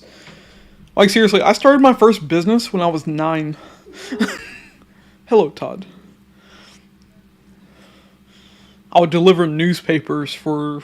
Well, not deliver newspapers. I would roll up and bag newspapers for newspaper carriers at a newspaper warehouse. And they would pay me and my little brother to do it. Pretty good for back in the day. When would that have been? It would have been 99. Me and my brother would make $50 each every Sunday. It's not bad. We'd make bank and waste it all on video games.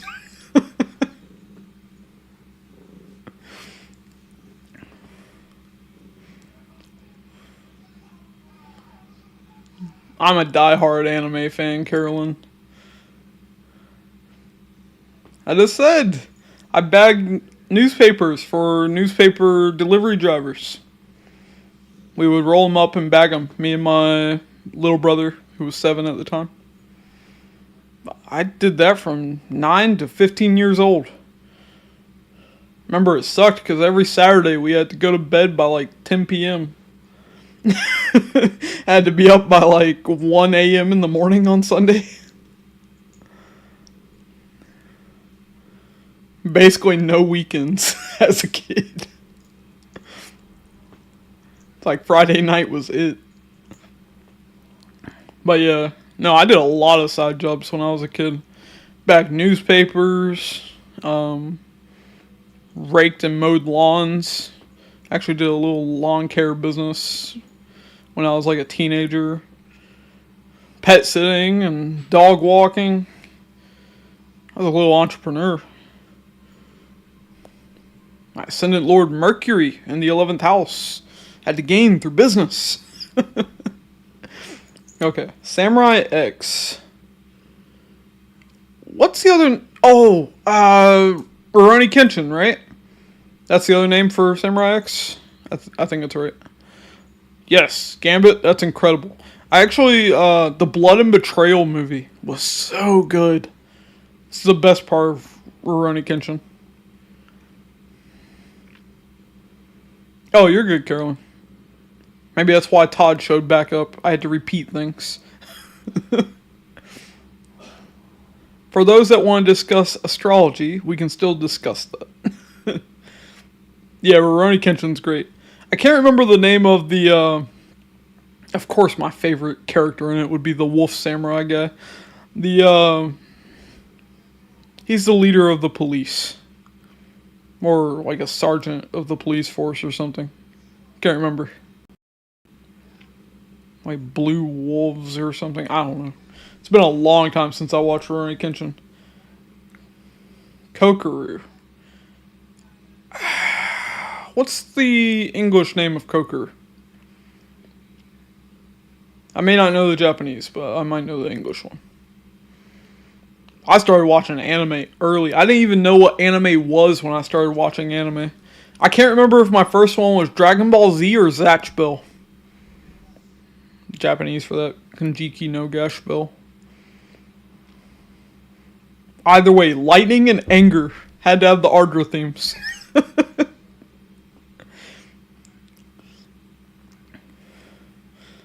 Back on the day, Toonami. On Cartoon Network. Nowadays, whatever way I can without spending an arm and a leg. Although I try to buy official whenever I can. But yeah, Netflix has a lot of them, I'm sure. Amazon Prime probably has some. Crunchyroll has a lot. If you're wanting anime, Crunchyroll is probably the main one to go with if you want an official channel. Saito Hajime. Moment by Moment. Okay. I haven't seen Moment by Moment. But yeah, for those that don't know, though, my favorite anime is... Let me get my damn hair out of the way. There we go. Banana Fish. My second favorite is Attack on Titan. And... what's my third?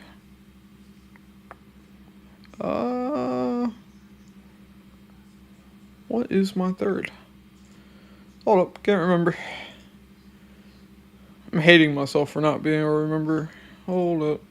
Oh, of course. It's a short one, that's why I forgot. Cyberpunk 2077. Cyberpunk Edge Runners. Yeah. I tend to lean into the seinen / older guy genre. Of course. Yes, Attack on Titan is incredible. There was a loud car going by. Saito Hajime. I don't know that one, Gambit.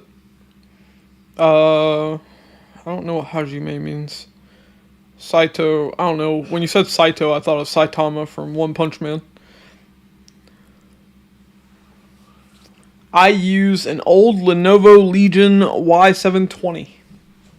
I have had this thing for 7 years. GPU and CPU. I don't know off the top of my head. I would have to look at the specs and everything. Maybe I can find that easy.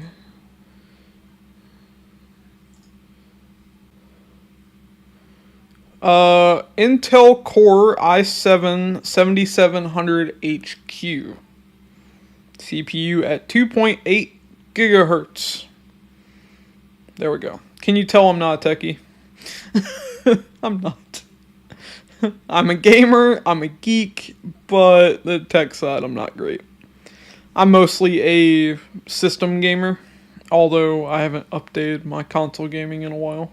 I'm still on last gen hardware. The only game I really play on PC most of the time is League of Legends. I'm platinum rank. Thanks for asking.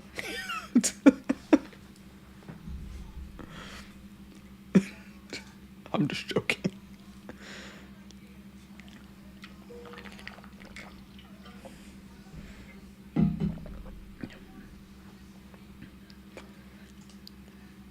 No, this stream has been a lot of fun, though, y'all. I'm not shutting things down just yet, but...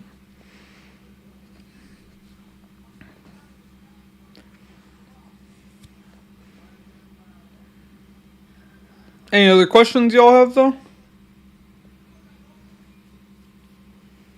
Also, Carolyn, Crunchyroll is like a streaming service. See who's chats. So far, you've commented 4 times in a row. Nobody else in between.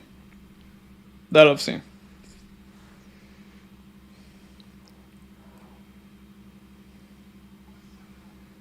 If you're talking about me, I'm just talking. I'm not chatting.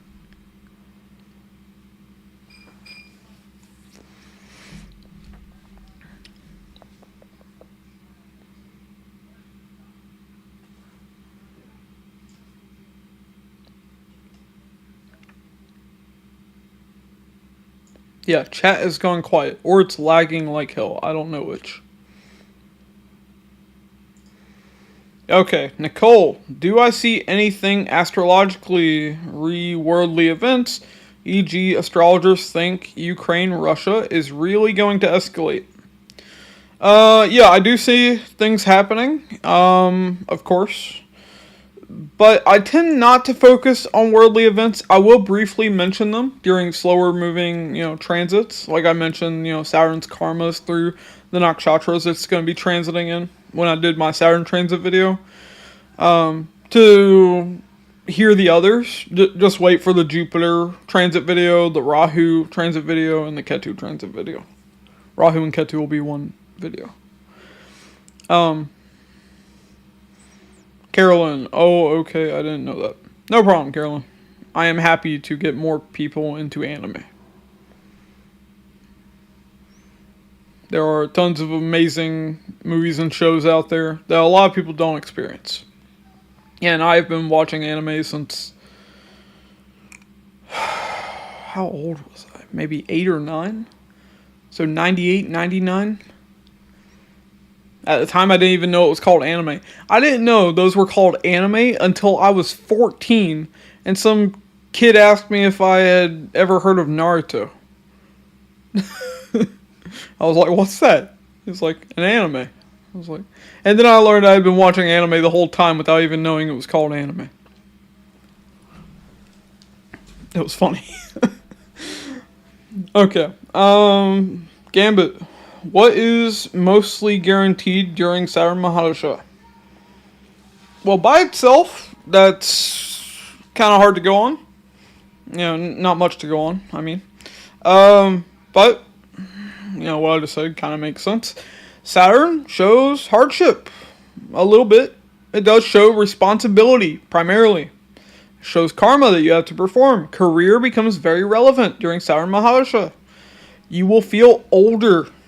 Saturn will make you feel older. It doesn't matter if you are a kid running your Saturn Mahadasha. You will feel older. You will have aches and pains in your bones and joints. Your memory will start to slip. Because Saturn will make you like an old person during that time. You'll feel lethargic, like you don't have a lot of energy. You may have trouble sleeping. What else can I say? You may get gray hairs. And that's just Saturn Dasha. I don't even know what house it's sitting in. What sign it's in, what nakshatra, I have no idea. My favorite divisional chart? Navamsha. Because I'm a hopeless romantic and it is a very useful tool.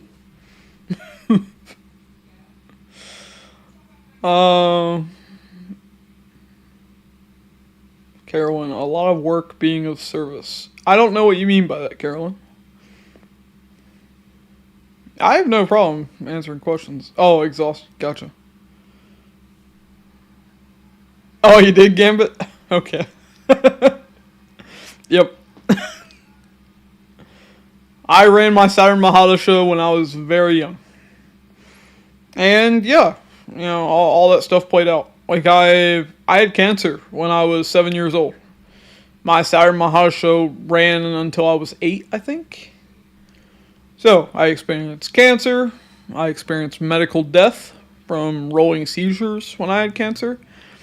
I had a surgery that saved my life. I was having memory issues because of the type of cancer that I had and the effect it was having on me.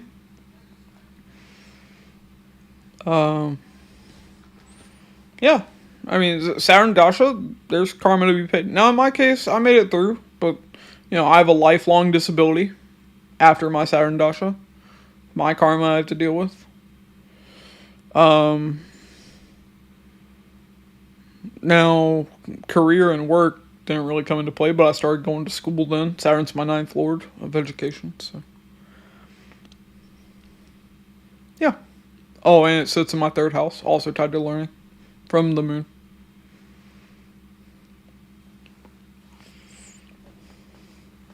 But yeah, no, Saturn Dasha can show some difficulty, but it also shows work hard and you can receive good rewards too.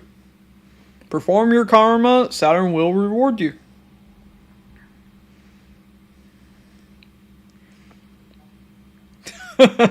Thank you, Gambit. I must lead the Brotherhood of Mutants. Okay. Carolyn, Saturn I just went through. Yeah. Yeah, I'm currently at the tail end of my Ketu Dasha, which makes sense. Ketu Dasha began. I became spiritual, started learning astrology. Yeah.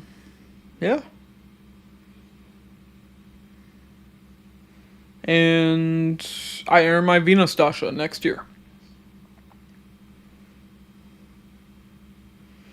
I'm glad you made it. Are you able to see a disease like cancer? I can see health issues. Different planets are tied to different health issues. Where, you know, certain house lords go. Like the 6th lord will show where you have some health issues going on. Certain planets going to certain places. Yeah, they can show things. Like 6th house and 11th house are tied to health issues. 6th house because, 6th house is health issues. 11th house because it's the higher form of health issues. 6th from the 6th. And 8th house as well. Because 8th house is tied to surgeries. 8th house is tied to sudden events. So 8th house would be like sudden health issues that crop up. But thank you.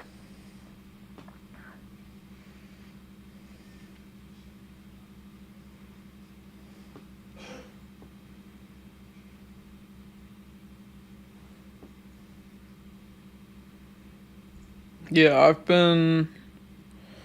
Let's see. Oh gosh, how many years? Let's see. I had surgery to have my tumor removed New Year's Day of 98. So I've been cancer-free for... What is that, 27 years? Is that right? Something like that. 27, 28 years. Have I gone back in my chart to see what was going on when I had cancer? Yes. Yes, I have. But those are things I'm not going to say here. I don't need y'all getting scared. There are certain yogas that I have in my chart that, can show issues.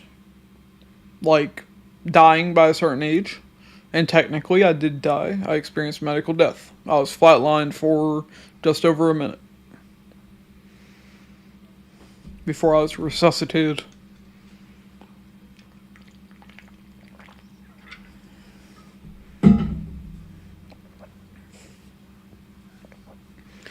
Yeah, no, they just cut out an organ, left me with a lifelong disability, but at least I wasn't dying of cancer anymore.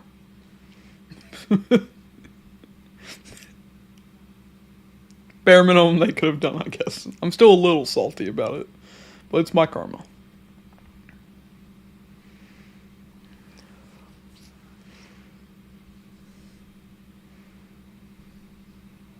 Okay, any other questions, y'all? I'm willing to answer things. Not just, rant about my... You don't have to be sorry. I just don't want to, say something that's going to scare somebody here in chat. Like, oh, this causes cancer. No, I'm not going to say stuff like that. If that's what you're referring to. But no, this was, talking about divisional charts and stuff, so I wanted to help with that stuff. Okay. Gosh. Sorry, I can't remember a Japanese name that you gave me. I'm scrolling up to find it. Hold up. Then I'll answer. Pranjal. Okay. Actually, is Pranjal a Japanese name? Sounds more like Indian or something. Anyways, doesn't matter. Pranjal. How do you see the worship of Saturn or the spells related to it? Okay. So, I don't know much about magic, except that black magic does exist. I don't really have knowledge of that, and I assume, white magic or positive forms of magic also exist. Worship of Saturn?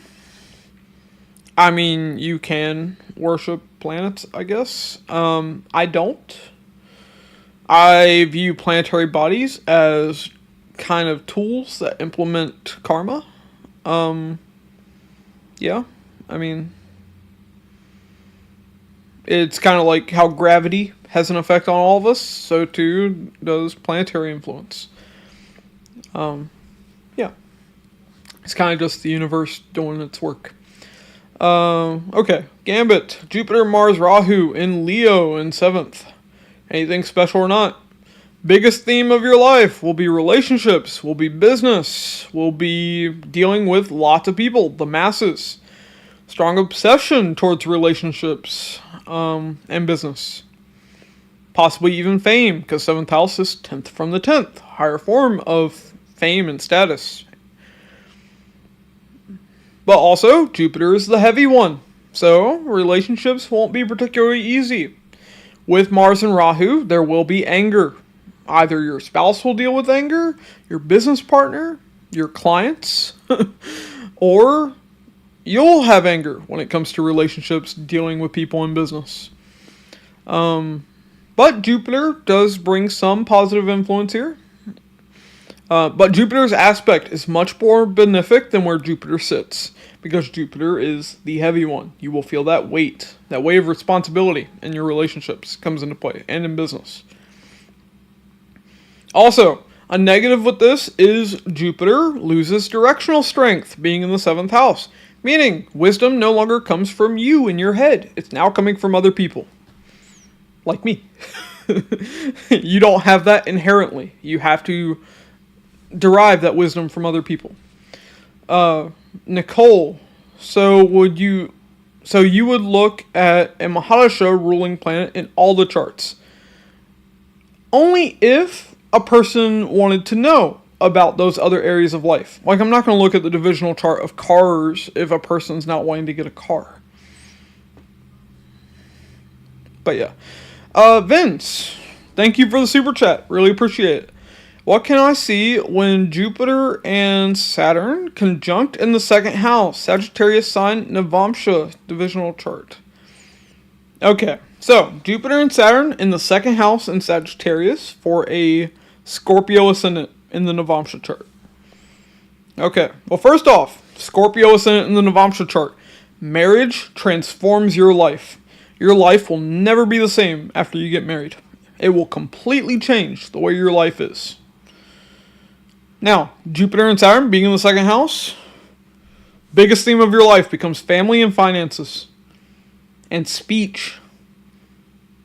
Maybe, speech becomes very relevant in your life. Maybe you have to be a public speaker. Saturn is karma, heaviest of karma. Saturn is career. So, clearly we see your work will somehow be tied to the 2nd house. Also, Jupiter is you, and Nandi Nadi as well. So, we see you start to feel much older, especially later in life, because Saturn is conjunct your Jupiter. So, you may start, you'll have gray hairs. Now, of course, Navamsha chart is as you get older anyways. But you will definitely start to feel older, look older possibly even. Also, a lot of responsibility comes on your shoulders. If you have an older brother, paternal aunts and uncles, you'll be closer with them. Or close with them, either way. Also, they may be significantly involved in the family. Same thing with children. Guru could even come and visit your family. Here, family would prosper. But also that weight of responsibility, that heavy weight of responsibility comes in because it's Jupiter and Saturn. Saturn, karma, Jupiter, the heavy one. So family, finances, speech all become incredibly important. And with it being in Sagittarius, simple, you have to convey wisdom. But also Sagittarius is tied to banking and finance as well. So finances also become very relevant. This, it could be all these things. It could just be some of these things. But yeah. One other thing. There is a slight negative with being a Scorpio ascendant in the Navamsha. Psychological issues will come into play through your marriage. So you might want to try to work through those. Those will be yours personally. Okay. But otherwise, yeah, Jupiter and Saturn in the 2nd house, a great placement for making more money, for sure. I don't know, well, I guess I do know what, houses they rule, but that's going a little too deep. Okay. Now, Carolyn. Oh my god, I was just thinking about this Vedic astrologer once told me that I have black magic or something. My family did black magic. I would never touch black magic. Yeah, I definitely don't recommend doing it. Apparently my father was a victim of black magic.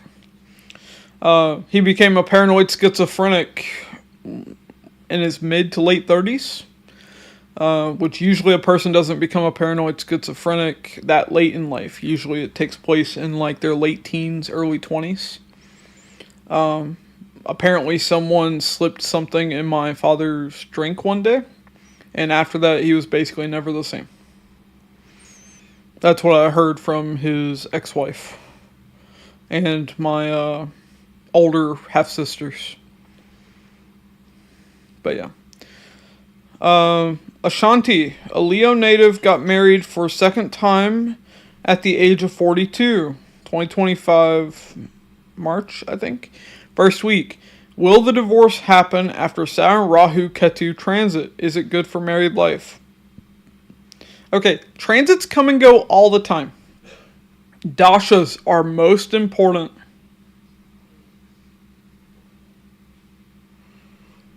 Like Vimshotri, Yogini, also Vimshotri Dasha from the Ascendant and the Moon. Moon's the first one you look at, but all of them become important.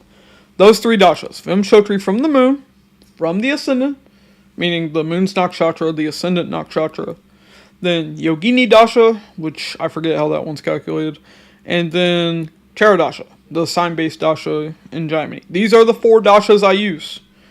What I like to call the slot machine method. Well, got that from Mark Boney, but still relevant. And I like playing the slot machines. Astrology-wise. Okay. But those are far more important than any transit. Transits are the last thing a good astrologer looks at. So, I don't care if you have a bunch of malefics transiting that 7th house. If the dasha shows you're not going to end a marriage, you're not going to end a marriage. I don't care if Saturn, Ketu, and Mars are there. You'll be okay. Eventually. I'm not saying things won't be a little more difficult, but eventually they'll be okay. Alright, Carolyn B., that's a scammer. Yeah, I mean, somebody telling you that you're going to practice black magic and stuff. First off, you have free will. So, somebody telling you, something you're going to do. I never tell someone that in my readings. That's nonsense.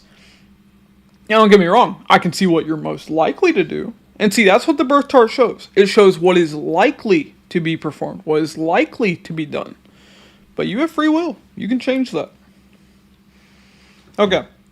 Now, there are certain karmic events that will take place. Like, for instance, you can't, see you're going to get into a car accident.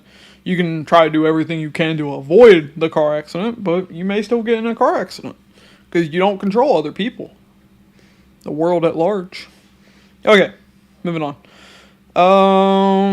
Gambit, Jupiter in 3rd house, Gemini in Navamsha.